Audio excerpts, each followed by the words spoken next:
In this video, we're going over some of the feats you can have to players that won't break the game at your tables. Feats can be incredibly powerful, but not all feats are created equally. Some of these feats are low enough in power to be able to be handed as a reward to one of your players without disrupting the game any more than giving a player a magic item would. And at number 10, we have Telepathic from Tasha's Cauldron of Everything. This feat gives the character a +1 bonus of intelligence, wisdom, or charisma, but more importantly, it allows the character to speak telepathically to any creature within 60 feet in a language that they can speak, albeit without allowing the creature to speak back telepathically. The reason it's at number 10 on this list is because it also gives the player access to detect thoughts once per long rest.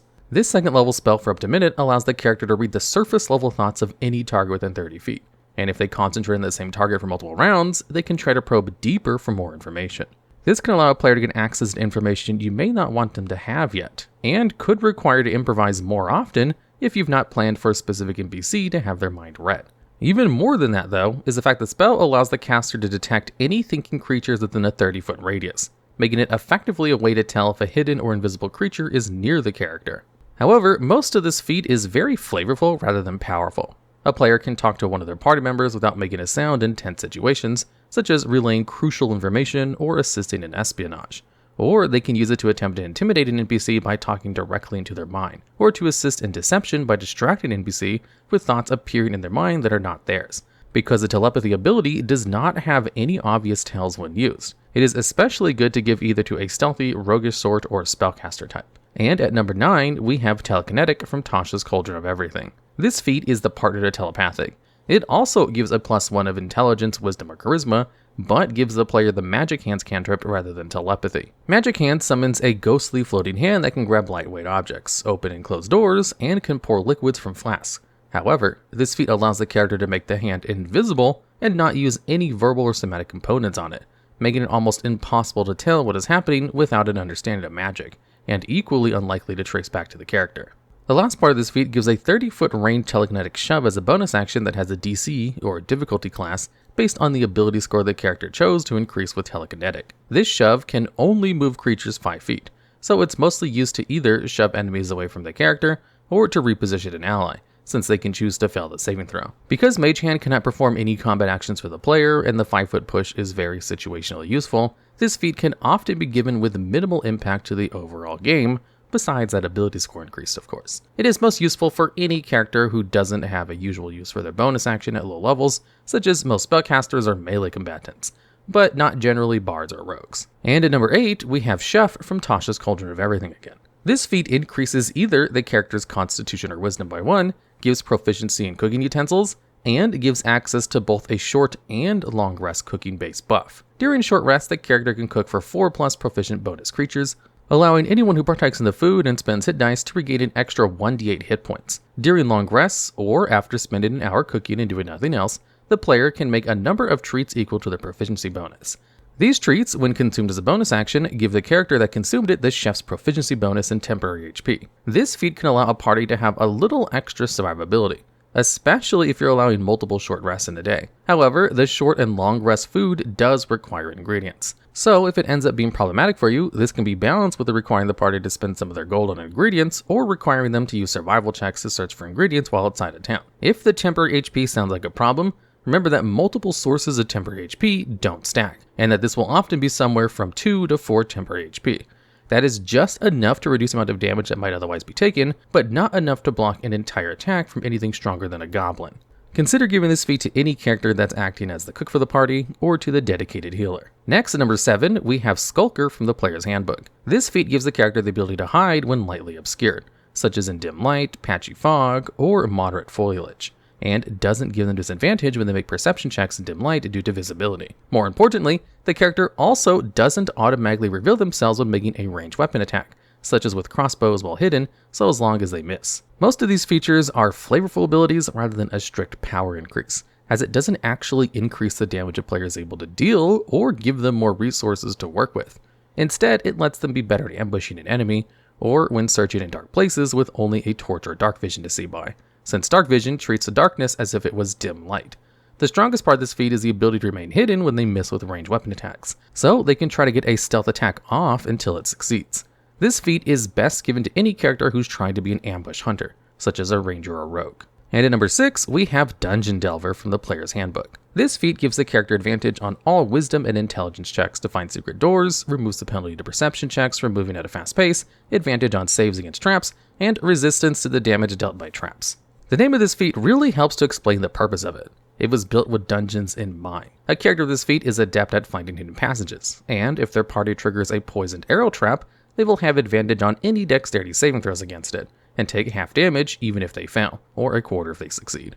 If you're a DM who sends their players through a ton of traps, puts secret door after secret door in front of their party, then this feat may be too strong to hand out. If traps are more of an ear whistle thing for your group, if you occasionally have some secret doors for players to find, this becomes more situational and therefore much more of an option to give out to your players for free. It is best given to a player who is either regularly trudging danger and triggering traps, or to a player who is naturally inquisitive and wants to roll perception and investigation checks often.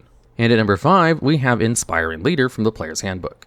This feat allows the character to spend 10 minutes giving an inspiring speech, after which up to 6 allies gain temporary hit points equal to the user's level, plus the charisma modifier. These temporary hit points can be given once every short rest, which can be very powerful if your party often rests multiple times a day, but steadily decreases in value the fewer rests your players are allowed. This feat can be very impactful at low levels when 6 temporary hit points can be the difference between life and death, but at higher levels it lowers in relevance. A fireball cast by a 5th level spellcaster deals 10d6 damage for an average of 35 each. So even if the character with Inspiring Leader has the highest charisma score possible at a 20, this is only going to prevent 10 points of that 35 at 5th level, and only that one time. It becomes worse as you get even higher. A young red dragon has a challenge rating of 10. Its fire breath deals 16d6 damage for an average of 56 damage each target hit. That character with maximum charisma who has Inspiring Leader has increased the granted temporary hit points by 5 to 15. But the damage the characters are expected to face has scaled up to 21 in those 5 levels. Because of this, given a character of medium to high level, the Inspiring Leader feat will not have too large of an impact on gameplay, but can help to bring the flavor of being inspirational to the character. This feat is best given to whichever party member is considered the leader, or failing that, to a bard or paladin with high charisma. And at number 4, we have the Fighting Initiate feat from the Player's Handbook. This feat gives the character an additional fighting style from among the options available to the fighter class. These include Archery, which grants a +2 bonus to ranged weapon attacks, 2-weapon fighting, which allows the character to deal their ability damage on an offhand attack, and Defense, which grants a +1 bonus AC while wearing armor.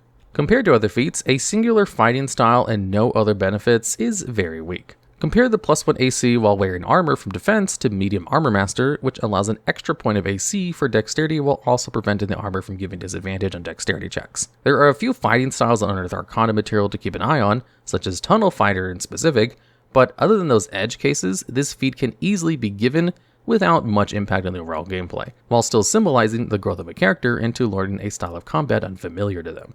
Consider giving this feat to any martial-oriented character, such as a barbarian, fighter, paladin, or rogue. And at number 3, we have Keen Mind from the Player's Handbook. This feat gives the character a +1 bonus to their intelligence score, allows them to always know which direction is north, and the number of hours left before the next sunrise or sunset, and lets them accurately recall anything they've seen or heard within the last month. This feat is almost entirely flavor, as there's not really much statistical impact on knowing directions or time. Bear in mind that the last portion of this feat, accurately recalling information, needs to be considered carefully before giving this feat to a player. While it may seem unimpressive at first, a particularly resourceful player might ask for notes on things that their character has seen within the last month at any time, including texts they have read, characters they've seen, and so on and so on. Remember that as a DM, it is within your right to ask for rolls on the memory tests, because while the feat says they can accurately recall the information, it does not say they can remember every last detail of it. They will remember that they read the book, How to Fight a Troll for Dummies. They will remember the general information contained within the book, but they may not remember the specific phrasing of the text without making an intelligence check. Consider giving this feat to a character who's astute, observant, and reads often. And at number 2, we have Grappler from the Player's Handbook. This feat gives the character advantage on attack rolls against any creatures that they're grappling, and allows them to use their action to try and pin a grappled creature by making an additional grapple check. While advantage on attack rolls against grappled creatures sounds very powerful on paper, getting 2 rolls on every attack against someone they're grappling, in practice, it does not often come up. A melee combatant has to give up an attack in order to make an opposed check. Athletics versus the defender's athletics or acrobatics check. If the check succeeds, now the target is grappled. However, a character must have a free hand in order to attempt it, and the success only causes the creature to gain the grappled condition, which reduces the creature's speed to 0. Pinning a creature with this feat gives both the creature and the pinned character the restrained condition, which does the same thing as grappled, but also gives attack rolls against them advantage, and gives them disadvantage on attack rolls and dexterity saving throws. This portion of the feat is pretty good if you want to spend 2 actions to attempt to give advantage to the target to all your other party members as well, but it is kind of hard and time consuming to get off. Since that portion of the feat will only be useful on rare occasions, this feat mostly is just useful to allow the character who wants to be a grappler to have some manner or benefit from grappling. Consider giving this feat to a character who wants to be a grappler, such as a barbarian or a monk. And at number 1, we have Linguist from the Player's Handbook. This feat increases the character's intelligence score by 1, gives them 3 additional languages to speak, read, and write, and allows them to write ciphers so they can teach others to hide their writings. This feat is, aside from the intelligence bonus, entirely flavor. Languages are only important if your campaign places a focus on multilingual characters and characters who cannot speak common, or used as an internal tongue for secret communication that hides the party's speech from any NPC who could overhear. The ciphers are interesting as a feature, but they can be magically deciphered by the Comprehend Language spells, which is a first level spell that can be ritually cast and allows the character to understand any written language they see, but notably does not allow them to decode secret messages. This means that it will break a cipher, but it will not automatically translate a coded message. For example, a simple cipher shifts every letter forward 1 letter. A becomes B, B becomes C, and so on and so on. So the sentence "we were here" becomes a whole bunch of XFs, which would be translated by Comprehend Languages back into its component sentence, "we were here." A symbol code, on the other hand, replaces words to create an understood meaning for someone who understands the code, but creates an innocuous sentence to someone else. "The eagle has landed" versus "our quarry is here." Comprehend Languages can decipher, but not decode, a message, so this feature is mostly invalidated by a first level spell. However, if a member of your party wants to moonlight as a spy, or engage in spycraft, or they're trying to portray a diplomat that is well versed in a variety of languages, giving them this feat as a bonus can help them better convey that flavor of that concept. Alright, and that's the video. Are there any other feats you can think of that you can give out to players that wouldn't break the game? Or do you have any ideas for future videos just like this one? If so, let us know down in the comments.